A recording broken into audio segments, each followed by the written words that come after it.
अभी हमने पिछले वीडियो में पढ़ा था सर्वनाम शब्दा भाग 1 के अंतर्गत दो चीजें हम पढ़ चुके हैं। पहले पुल्लिंग शब्द पढ़ा था और अब उसके बाद हमने स्त्रीलिंग शब्द पढ़ा। और पुल्लिंग में हमने पढ़ा था सह शब्द, जिसके जो पुल्लिंग के लिए यानी जो पुरुष वर्ग है उसके लिए उपयोग आता है।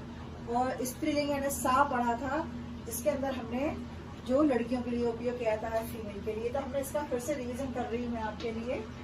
सहा पढ़ा था, ये पुल्लिंग के लिए था, और सा ये स्त्रीलिंग के लिए था।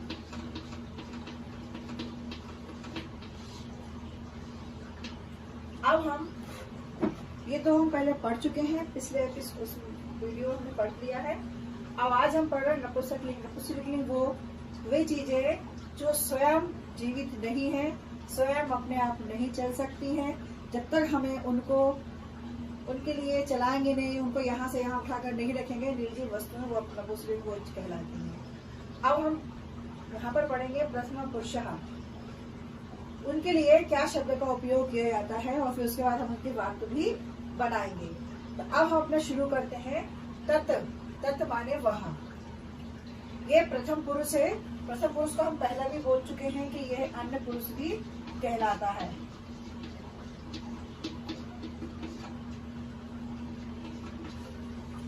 अब है हमारा इसके बाद तत् यानी वह, सभी आपको दिखाई दे रहा है और यह आपको भी अपनी कॉपी में नोट करना है इस अर्थ को। ते यानी वे दोनों, तानी यानी वे सब, एतत् यानी यह। ये जो शब्द है ये उनके लिए हैं जो वस्तुएं स्वयं यहाँ से वहां नहीं जा सकती हैं, जो स्त्रीलिंग नहीं हो, जो पुल्लिंग नहीं है, वो नपुंसकलिंग है। जिसके अंदर आते हैं उनके लिए इन शब्दों का हम प्रयोग करते हैं। ये है सर्वनाम पद। और हम आज प्रथम पुरुष फिर से रिवीजन कर दिया, प्रथम पुरुष पढ़ रहे हैं। तो एतत् यानी यह, एते यानी ये दो, एतानी यानी ये सब। अब आता है किम। जब हम कोई प्रश्न करेंगे उसके हम क्या क्या उपयोग करते हैं, कौन सी है, कितनी है, तो उसके लिए हम शब्द का उपयोग करेंगे किम यानी क्या, के। अब ये भी के यानी क्या ही है, लेकिन ये जब दो चीजों के बारे में बात करी जाएगी तो हम के का उपयोग करेंगे। ये दो है, द्विवचन के लिए प्रयोग, दो अर्थात द्विवचन, इसके लिए प्रयोग किया है। और कानी यानी बहुवचन, कानी यानी बहुत सारी, दो से ज्यादा जब वस्तुएं हैं उसके बारे में जब हम प्रश्न कर रहे हैं तो ये कानी आ जाएगा, इसका शब्द का उपयोग होगा। अर्थ इसका वही है क्या, और ये बहुवचन के लिए प्रयोग किया जाएगा। अब हमने उसी पाठ में से यहाँ 3 वाक्य लिए हैं। 3 वाक्य में पहला है तत् पुस्तकम। अब पुस्तकम यानी सभी को मालूम है, पुस्तक यानी पुस्तक होती है, उसको हम किताब भी बोलते हैं, और इंग्लिश में हम उसको बुक भी उसका शब्द यूज करते हैं। अब पुस्तकम है, ये सभी को पता है, पुस्तकम जो है वो अपने आप चलती नहीं है। जब हम उसको उठा के रखते हैं, जब हम उसको खोलते हैं तो हमें स्वयं उसके लिए ही हमें काम करना पड़ता है, वो अपने आप कुछ नहीं करती। तो मतलब वो निर्जीव यानी कि वो नपुंसकलिंग हो गई है। इसलिए अब हम उसके लिए तत् का उपयोग कर रहे हैं। तो तत् पुस्तकम, अब हम इसका अर्थ लिखेंगे, माने वह पुस्तक, वह पुस्तक। इसके बाद है तत् अस्ति। अब देखिए यहाँ पर तत् यानी एक बहुवचन है, तो इसलिए यहाँ पर अस्ति आया है। इसका हमने पहले वीडियो में पढ़ लिया है। अस्ति माने है यानी एक वचन के लिए अस्ति है। तो तत् माने वहा और ये है। अब हम इन दोनों को मिलाकर तत् दोनों को एक कॉमन यहाँ पर शब्द कर दिया, एक ही शब्द आया है। और तत् पुस्तकम अस्ति, तत् के लिए हमने इसका अर्थ लिखा है वहा पुस्तक है। तो इस प्रकार से ये हमने वाक्य ले लिए हैं, इसके बाकी वाक्य भी हम पढ़ेंगे। तो तत् यानी वह होता है, यह एक वचन के लिए है। और ते माने वे दोनों द्विवचन के लिए है, तानी वे सब बहुवचन के लिए है। इसके बाद ये आपको सबको समझ में आ गया होगा।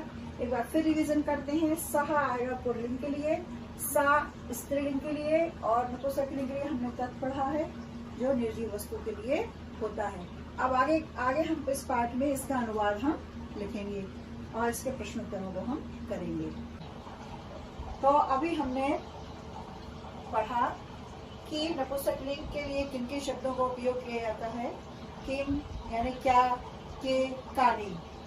अब हमारे पाठ में जो शब्द दिए गए हैं मैं उनका आपको अर्थ बता रही हूँ, तो उसका अर्थ आपको लिखना है और आपको उन अर्थों को अपनी कॉपी में भी नोट करना है।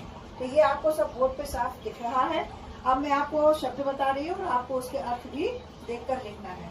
तो पुस्तकम, पुस्तकम का अर्थ है पुस्तक।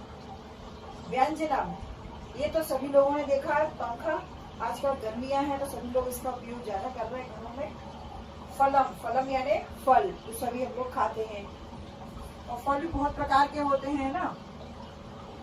और पुष्पम, पुष्पम यानी फूल, फूल भी कई प्रकार के रंग बिरंगे फूल होते हैं, ये आप सभी को पता है। अब है ग्रहम, ग्रहम यानी घर। घर का अर्थ भी हमें सबको मालूम है, घर यानी जहाँ हम लोग घर में रहते हैं, ठीक है। अब इसके बाद है पर्णम यानी पत्ता। पत्ता जो होता है पेड़ में ही होता है, बेल होती है उसमें पत्ते पाए जाते हैं, पेड़ होता है, कई फलों के पेड़ हैं, पीपल का, और जितने भी वृक्ष हैं सब में पत्ते होते हैं। तो ये पर्णम, उसको हम संस्कृत में पर्णम कहते हैं, उसमें हम पर्णम कहते हैं, और पर्णम से वो उसको हिंदी का अर्थ है पत्ता। अब वाहनम यानी वाहन, वाहन भी अपने बहुत सारे हैं, सभी देखते हैं जितने भी 4 व्हीलर 2 व्हीलर ये वाहन ही कहलाते हैं, जिसका हम सभी के घरों में आजकल बहुत सारे वाहन है तो इसका हम उपयोग भी करते हैं। अब है यहाँ पर जो हमने व्यंजनम लिखा है, यहाँ पर व्यंजनम यानी पंखा, उसके लिए हमने शब्द यहाँ पर 3 आएंगे। जब एक पंखा होगा तो भ्रमति आएगा, भ्रमति यानी कि वो घूमता है, और भ्रमतः जब 2 पंखे होंगे तो उसमें हम लिखेंगे भ्रमतः यानी घूमते हैं, और भ्रमंती जब बहुत सारे पंखों के बारे में बात करी जाएगी, जब उसको लिखेंगे व्यंजनानी तो भ्रमंती, भ्रमंती यानी पंखे घूमते हैं। तो यहाँ पर आएगा भ्रमती एक वचन के लिए, भ्रमतः द्विवचन के लिए, और भ्रमंती बहुवचन के लिए। तो आज हमने इस पाठ में हमने जो पहले भी शब्दार्थ मैं आपको लिखवा चुकी हूँ, और ये नपुंसकलिंग जो इसका बीच का पाठ था उसके मैंने शब्दार्थ आपको लिखवा दिए हैं। अब इसके बाद हम इसका जो अनुवाद है, वाक्य है, उसको भी हम बाद में लिखेंगे।